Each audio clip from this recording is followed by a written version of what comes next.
Welcome to the Wolf of Queen Street podcast series, hosted by myself, Lawrence Lotz, and today on the show, Matt Scorringe, the New Zealand Olympic surfing coach, as well as the founder of The Art of Surfing. Hope you enjoy the show. Welcome back to the Wolf of Queen Street podcast series, or the video series. But before we get started in today's show, I just want to do a shout out to my sponsors. Today's episode is sponsored by Job Search QLD, the #1 platform for online practice job interviews with real industry professionals.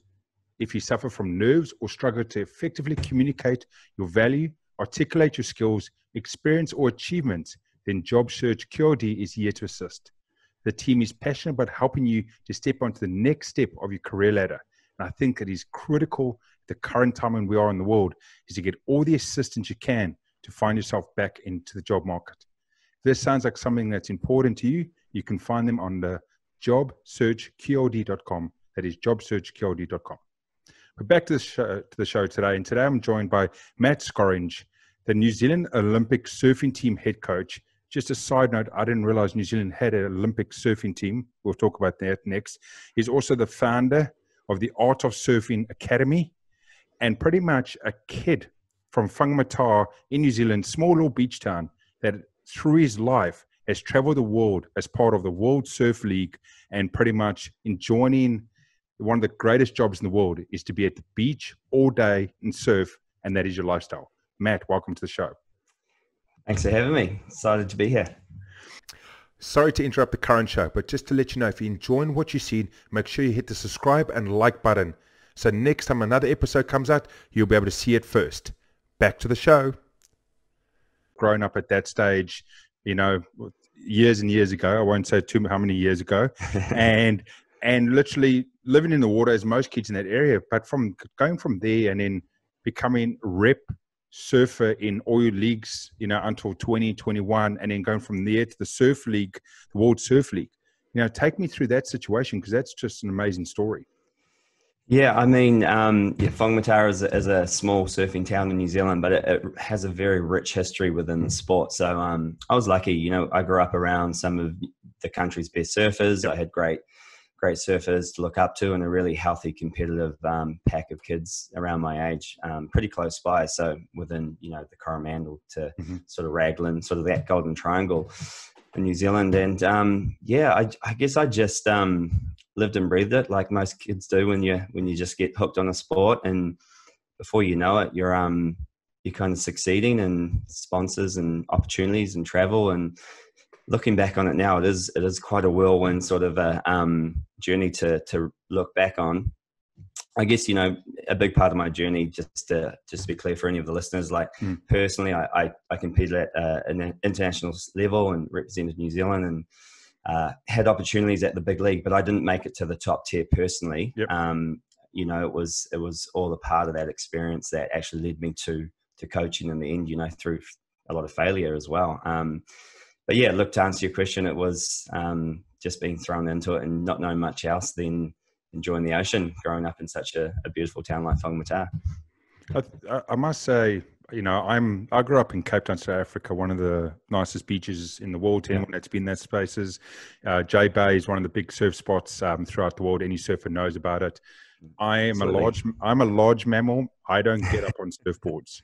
I've tried that in my youth and I'm very unsuccessfully, but it's not that I didn't want to try it. I just knew that I appreciated the sport as much and how much skill it took to actually do what looks quite simplistic in its nature, but it not really is. After practice, you know, get to that. And I'm guessing that's something that, you know, kids or even adults, but give it a bit of time. Kids more because they're not flexible. They'll get up, they'll knock themselves and they'll keep going. But it's sort of a sport that you see that at 8, 9, 10, kids are out in the ocean and jumping on a surfboard.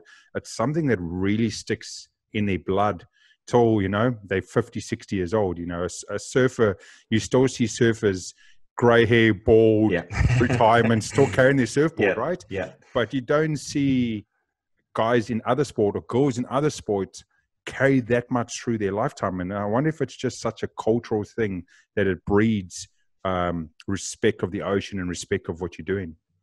Yeah, it's a highly addictive sport. Something I always say, and it is exactly what you said. I mean, to coin a bit of a phrase, it's a lifestyle, and once you're in, you really just don't get out. It's such an enjoyable sport, and one of the main things that I always like to bring up around that subject is, we spend so much time shore surfing and in the ocean and chasing good waves, but what I call ride time, and we can obviously discuss this in more detail later around more of the coaching side of things. Yep.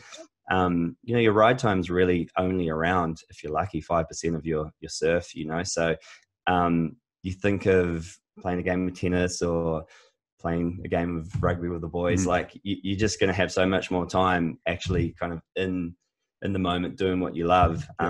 So yeah, you just continually chase it till you are grey and old, because you're just always looking for that better ride, and it's just, you can get the best ride of your life, and all it does is make you want to get another one. It's about 5 seconds to 2 minutes of satisfaction, depending on who you ask, and you just want more. So yeah. So as we're on the Wolf of Queen Street podcast and video series, it sounds like it's a very good drug to enjoy. So pretty much a drug of life and getting, and enjoying surfing. But yeah, I totally appreciate that it's something that you get up and do it, and once get a good stint and want to go back, hours and hours in the water to find the perfect wave, and the perfect wave doesn't come.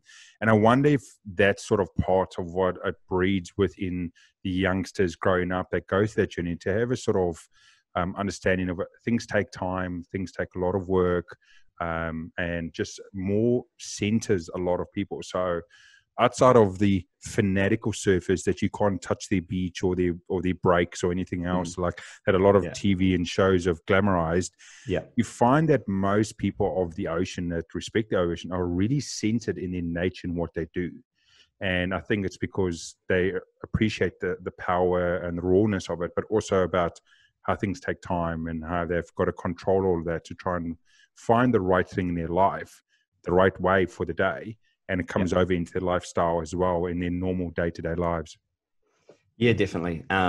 I think surfing saved a lot of people, in the long run, in so many different ways.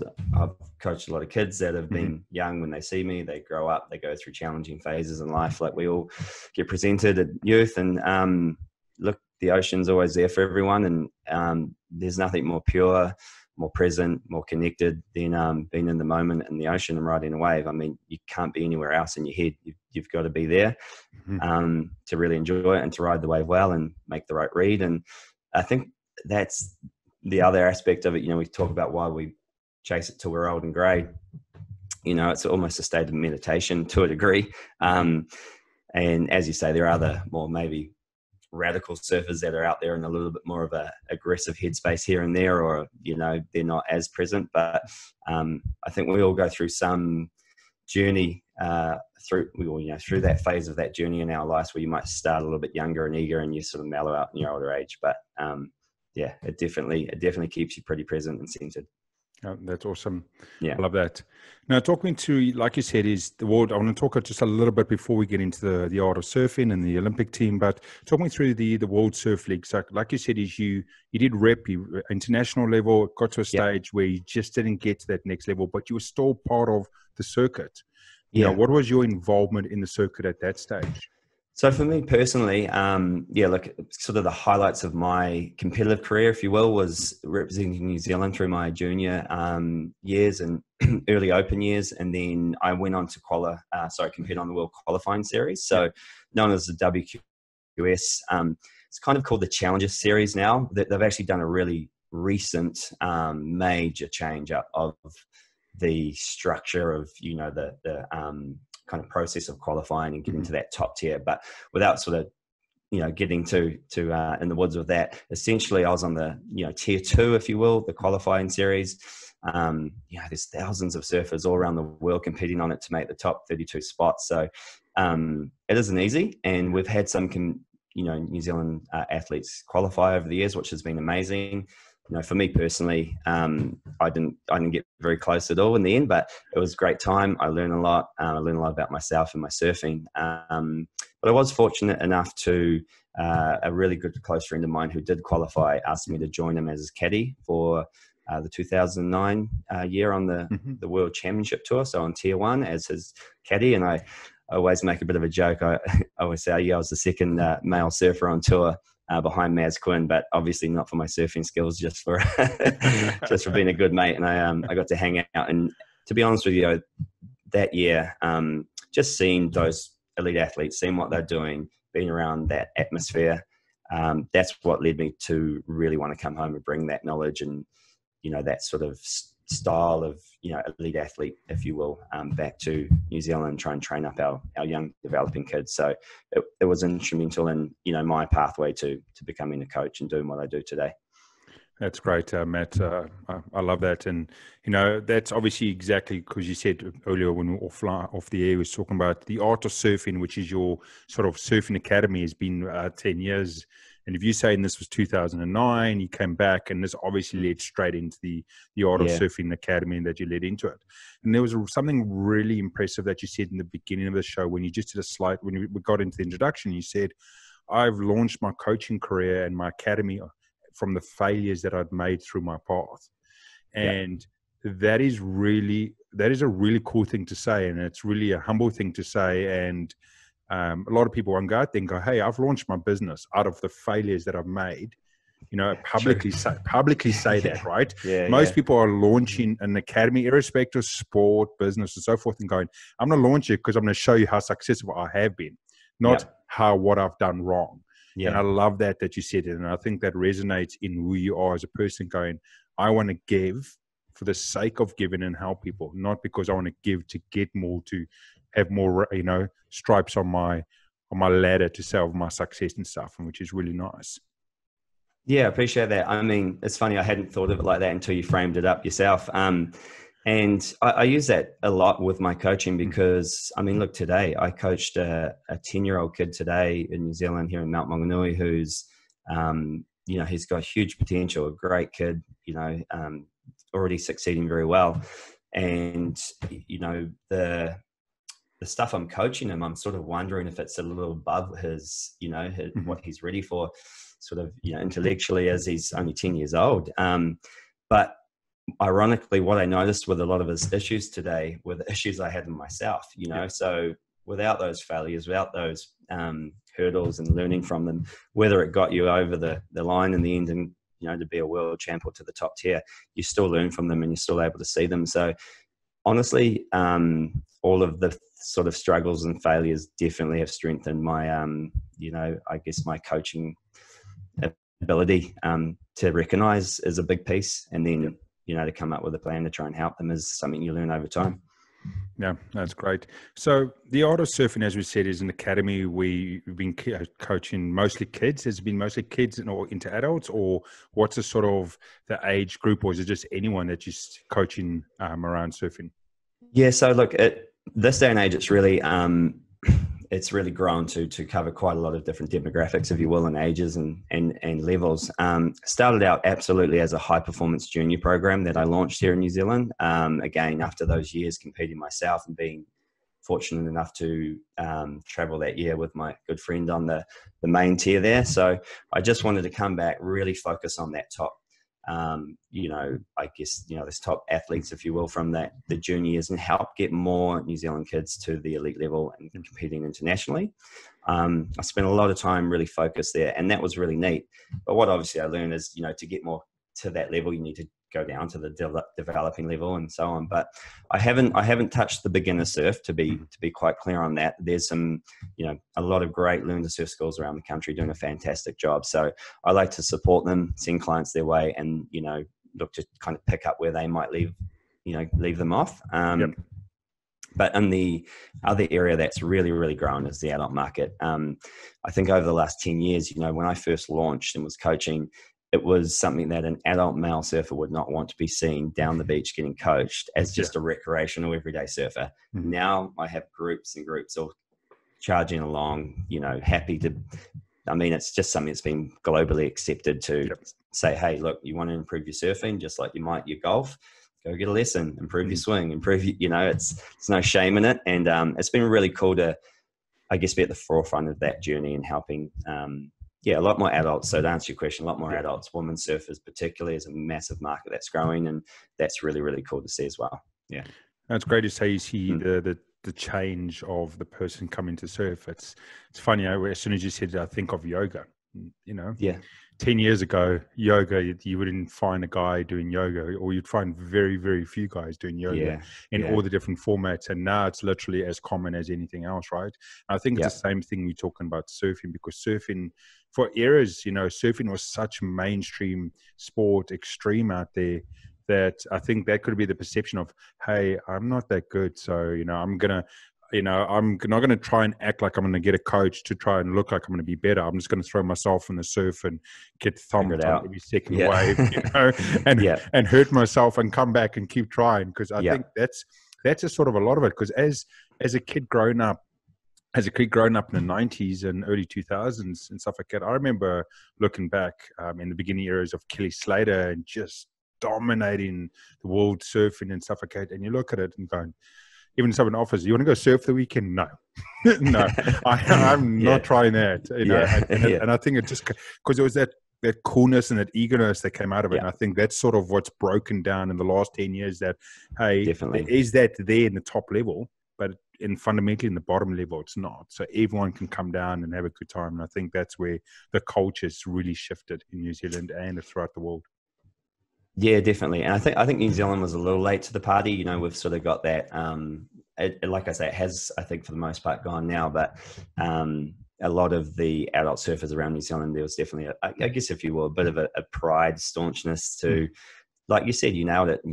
I'll get out there and I'll figure it out myself. I had that mentality. I kind of personally didn't take to coaching, even as, an aspiring elite athlete, until I was, 18, 19, 20, because I thought I wanted to do it my way. I thought it was such an expressional sport, something you didn't really get coached. But what we've all learned is, there's fundamentals, there's certainly, some mechanics that you can teach anybody, and they're always going to put their own style and flair on it. And it's just cool to see every age and shape and size and level starting to do it. It's really cool. I know, it's awesome. Yeah. And one thing I just wanted to mention to anyone that's listening at the moment, you've taken the Art of Surfing actual academy that, coach, and you brought it onto a modern online platform as well. So there's an online course. I believe you said you've launched it in April. It's been going for, 4 or 5 months at the moment. So anyone that can't get to you or get to a beach or you're too busy can actually find you at the Art of Surfing online. And I've had a look at some of the videos. I've looked at Matt's Instagram, and it looks pretty cool. I must say, from a non-surfer point of view, when you go through some of the videos showing how to do certain moves and how you're going to do certain things on the wave and the movement and stuff, there's a lot more technical behind it than I understood. And what is quite cool on the videos that you've put out publicly, that obviously there's a lot more behind in the course. I look at it and go, man, that those small changes will just make such a difference to someone's life. And obviously, if you want to take up the next level and further, then actually jump on the course. Yeah, definitely.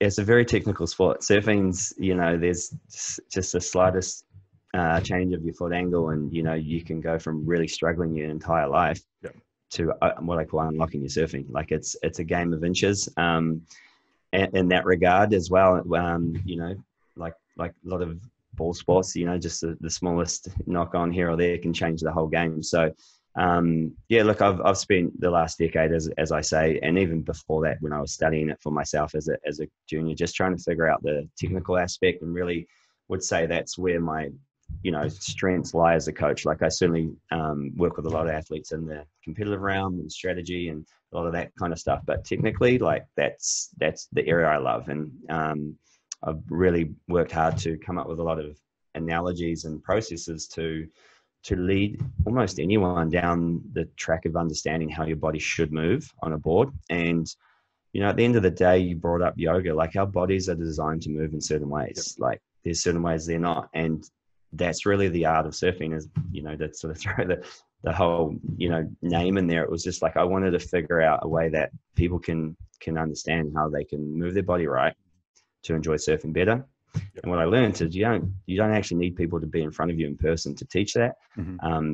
Again, there's a lot of processes and I guess red flags and certain movements that are just they're universal, and everyone will have their own style and their little bit of flair, as I keep saying, because one thing is you're not trying to make everyone surf the same. You're just giving everyone the core fundamentals that will unlock their surfing. And look, back to your opening sort of piece there about the online academy. It's been a really exciting 4 or 5 months with it.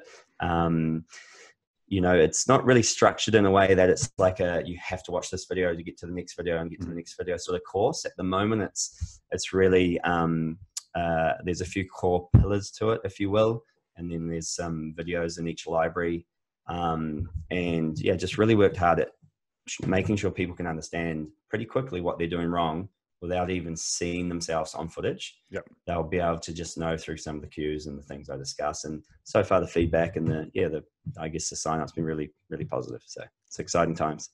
No, that's great too. That's great to hear, Matt. And at the end of the show, Matt will announce where you can find the details as well for the program. That leads me into the next point. Like I said in the intro, we're talking about Matt's been the New Zealand Olympic surfing team head coach. Now, I said to Matt off air, I had to say to Matt, I'm like, Matt, I didn't realize that firstly, there was a New Zealand Olympic surfing team. I didn't realize it was Olympic sport, and he had to, and I'll let him explain this at the moment, because when I read it through and I went, hold on, is that an Olympic sport, or what's going on? So I'll let Matt explain what's going on there. Yeah, no, look, it's a very common question actually, kind of using obviously, as a job title now, being the Olympic head coach for surfing, you get a bit of a sideways look here and there, but it was supposed to be the first year this year that surfing was in the Olympics. Now, of course, it's been postponed till July 21. So fingers and toes crossed that we can be there come that time. But look, it's exciting times for the sport. It's something that's been in the pipeline, and have to credit the ISA and the WSL for the work they've been doing for years, decades, to get the sport recognized at that level. It's opened up pathways for people like myself and athletes, and just a lot of people that might be close to surfing, and they're different fields of what they do, and now they can, it's an elite sport that they can look to work within. So currently we have a wider Olympic squad that we're training. We already have 2 athletes qualified provisionally for the Olympics. So they're confirmed, Billy Starman from Ragland and Ella Williams from Whangamata. And there's 2 more slots, 1 more male and 1 more female, that we have a very high chance of qualifying at the next qualification event, which would be in May 21 in El Salvador. But of course, we just have to wait and see what may come with everything going on out there. So, it's exciting, but also, kind of crazy times, right? So, but nonetheless, really good for the sport, and it's a cool thing. No, that's super amazing. I love that. I do enjoy how we've seen an evolution of popular sports or sports being added into the Olympics, and this being one of them. I wasn't aware, and it would have been super cool to actually watch that, because surfing is even you don't it's a sport you don't have to do like myself, but I'll watch it, and it's fun to see guys go out there, even the big wave surfing, which is crazy people surfing. They're like they're a different breed of human. They might not actually even be human. So I agree. I always look at big wave surfing to surfing like the Isle of Man motorbike riders to superbike. I think they went years and years ago, and they went and asked people on superbikes, would you do the Isle of Man? And most of them said no. I'm not that crazy. Big wave surfing to surfing. 1% of the surfing population are that crazy. Are that crazy. And anyone that hasn't watched any big wave surfing, once you finish listening or watching this, go into Google, type in big wave surfing, and watch the videos, and just feel the goosebumps go over your body, and the fear through that video when you see waves the size of buildings, and these guys just going down them. No, thank you. So, Totally. but going back to the Olympic side of things, is the format the same as you would have on the World Surf League? Is it heats down to sort of the final 8 or 10, and then obviously the placement? How is it working in the Olympic side of actually running for the surfing? Yeah, look, the format's pretty similar. So what they're doing is you've kind of got, we spoke earlier about that tier 1 and that tier 2 sort of the qualification, and then the main league. So within that, there are some different formats. The qualification, there's just a lot more people, so they need to get through a lot more athletes initially, and that's kind of the somewhat the format with the Olympics to start with. But essentially, when it gets down to the business end, very similar format. With the man on man or woman on woman. Look, this year, or this Olympic cycle being in Japan, the event venue is a pretty small beach break. So random peaks and, what we'd just call kind of small wave surfing. And you'll have a lot more sort of potential potluck of who might just get the best wave on the day, because they're all so good at that level. Sometimes that can be the simple difference. If it's really quite average conditions, which unfortunately this location and the time of year that it runs there is quite highly likely to be. As an example, they put out a bit of an article in July just gone over the period of when we would have been running, and it wasn't good. So no. But look, next Olympics, they're going to be at Chopu in Tahiti, and I mean that's one of those big wave spots that puts chills up anyone's spine. So I think moving forward, it's going to get to a really exciting level, and they're going to be very mindful of putting these surfers in the world's best waves. But yeah, when it comes down to that simple format that you mentioned, it'll be just from that sort of top 8, it'll be just man on man or woman on woman, and see who comes out on top. Good. I guess one little quick note to say there is there's only 2 male or female surfers from each country. So Australia can only have 2 guys, Brazilian can 2 guys, etc. So it helps spread it across a lot of more countries, which is cool. Yeah, that's awesome. I'm going to ask you a question now at the moment. I'm guessing you must have had the answer, and it must be moving. Is when are we going to get to the stage when in surfing where it doesn't matter male or female? Because I feel surfing is one of those sports that, yes, maybe the strength of the male, but I don't see it being that drastically different between the male and the female surfer going out there when they're performing and doing the moves. So is there a movement? Is there consideration or discussions in the circuit that's saying that, hey, at one stage we should just have it, it's open to the best 40 people irrespective in the world? Yeah. Well, I mean, I wouldn't want to surf against the top 34 women in the world. I'll tell you that much. They rip. Look, some of those top girls, Stephanie Gilmore, Tyler Wright, they're phenomenal. And some of their power is just ridiculous too, So, just recently the equality has been all, brought up, pay packet, and, the focus on quality waves for the females. They're going to be back at Chopu in the WSL for their main event, which was, it's just such a heavy wave there for a few years. They sort of opted out, I guess, for danger. And I guess that would be the one area where, look, if I'm to be brutally honest, that the female surfers would still need a little bit more time to perhaps, work on this area of their surfing, and that is the sort of heavy barrel riding side of the sport, which, a lot of the male venues that the males go to, they really focus on those sort of waves and trying to, fit those event windows where you're going to get those good big swells of consequence.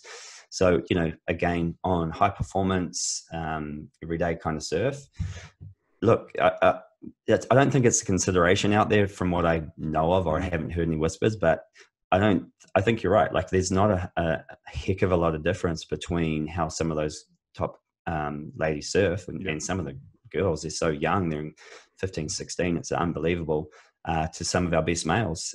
So, look, I think it'd be an exciting event to put them all together for at least one event each year. And you'd see some girls take down some guys for sure. But again, just that waves of consequence. I think there's a clear gap there at the moment. and for that reason, you probably couldn't do it all year round. Yeah, but I think it's closing. I think it's closing. Yeah. No, it's great. Great answer. I love that. And like I said, I'm not in the thick of it to know. And it's just an interesting one because, like I said, it's one of the sports which you look out there that is really close between the sexes, irrespective of age, gender, whatever, in the performance that goes out there. Like you said, there's still a little bit in the one area, and it's coming closer. So that's why I thought I wanted to ask the question. Yeah. And something, Matt, I just wanted to in off the back of the show today is just anyone that's listening at the moment that's big in their surfing, that's already mid to top level, high performance, they know that sort of stuff. There'll be a lot of people that might be interested that's starting thinking about it. And I'd like to know if you'd spend like sort of 2 or 3 minutes and just give sort of 2 or 3 insights to people that just in the beginning. I know you don't coach beginners, but sort of what are the fundamentals in the beginning to pay attention to in the first 6 months or 12 months of, someone's surfing career, or not career, but surfing journey? Yeah. Ironically, look, it's the pop-up is the most taught aspect of surfing to beginners, right? You got to get up from being prone. The frustrating thing for me as a coach that picks people up in that later stage is essentially a lot of learned surf schools. And look, no disrespect to what they're doing out there. They're getting people come in for an hour session and they're getting paid to get this person up and right away and have some fun. So they teach them the easiest way to get up on a big, long, soft, buoyant board. But unfortunately, the correct, true way of popping to your feet, the efficient way to get straight from prone to, what I call a functional stance, is very overlooked. So you kind of got to rewind all of these habits. So look, it comes down to the pop-up and your functional stance, which means understanding how your feet should be positioned, sort of width-wise, foot angles, and how that unlocks your hips, because there's so much bending, twisting, and rotational components to surfing. And look, I pretty much coin a phrase like my biggest goal is unlocking your surfing. Everyone that usually comes to me, and so many people I see surfing out there, they're locked up, and my job's to unlock your surfing. So it comes down to that functional stance as a 101 kind of factor. Yeah. Awesome. I love that. And I totally understand what you're talking about, the schools when you go down to a local beach. I'm 5 minutes down from a beach here, and you see that, my cousin, when he came over from South Africa, did the same thing, went down, and I can understand him because people are paying, going, hey, I'm paying for an hour, I want to get up on the wave. 100%. Yeah. And then if they never go back to someone that's fundamentally, it's learning incorrectly and carrying on in life. And then, as a young kid, you can pivot and change things quite subtly, quite quickly. But as an adult, just saying, hey, don't stand like this, move your foot. And all of a sudden the adult goes, hold on, but I'm totally off balance, or it's hurting me, my hip and my back's hurting. And then they're like, no, I'm not going to do it, because we get grumpy when we get old, especially to change. So I can totally respect and understand that. Yeah. I always use the example, just quickly, sorry, of golf. I used to hold a golf club like a baseball bat till about 18. And I finally got a little lesson, and, you get taught how to link your fingers together, and it feels like just so awkward, right? But of course, once you get used to it, it's just so much easier, sense. Right? And it's something as simple as that, like, how you're holding the club, right? And I totally understand that. But anyway, thanks for that so much, Matt. And as we come, to the end of the show, as I always do, and we've spoken about your academy and everything else, anyone that's listening or watching at the moment, can you please let them know where they can find you on social media, where they can find the academy online if they want to sign up and so forth? Yeah, sure. The easiest place to just find out everything about the art of surfing is theartofsurfing.co.nz. That's going to have everything from the physical coaching, the high performance, the recreational, and it's got the online academy there as well, which you can link through to. It's kind of a separate platform that you end up signing up for, but you can find that all there. And the Art of Surfing on Instagram is the place that we probably connect and communicate the most on social. That's awesome. Thanks so much, Matt. And, to anyone that's joining today, that's having a listen of, either known Matt's story or first time hearing Matt's stories, I went through and looked at his social media, looked at the art of surfing and, and the stuff out there. I must say, it is super cool. Thank you, Lawrence. I appreciate that. I totally dig it. It is super cool, and it makes me urge, especially us coming up to summer now. One need to try and get back in the water and see if this mammal can get on some sort of board. Not likely, but hey, come see us. We'll get you going. We'll see if we can unlock that stance. All right. Oh yeah, unlock more than that, and another earthquake when I fall off the bloody board. So, but anyway, go over, have a look. There's a lot to learn. Go over to the academy if you're thinking of trying to take your surfing to the next level. Sign up and go through it. Get taught by the best. Get taught by the best in this country that's had 10 plus years experience, being a professional and everything else. And where else, can you do that for your actual sport, which is great. But thank you. Cheers, Lawrence. Yeah. But at the end of the day, is I always say at the end of the show, make sure at the moment where we are in the world, you staying safe, you staying connected with everyone else. Make sure to look after everyone else. Reach out to anyone that you haven't spoken to in a while to make sure that we get through this. Okay, we'll get out of this. We'll get through this, and we'll figure out what is next in our new normality. But at the end of the day, stay safe and stay beautiful. Until next time, see ya.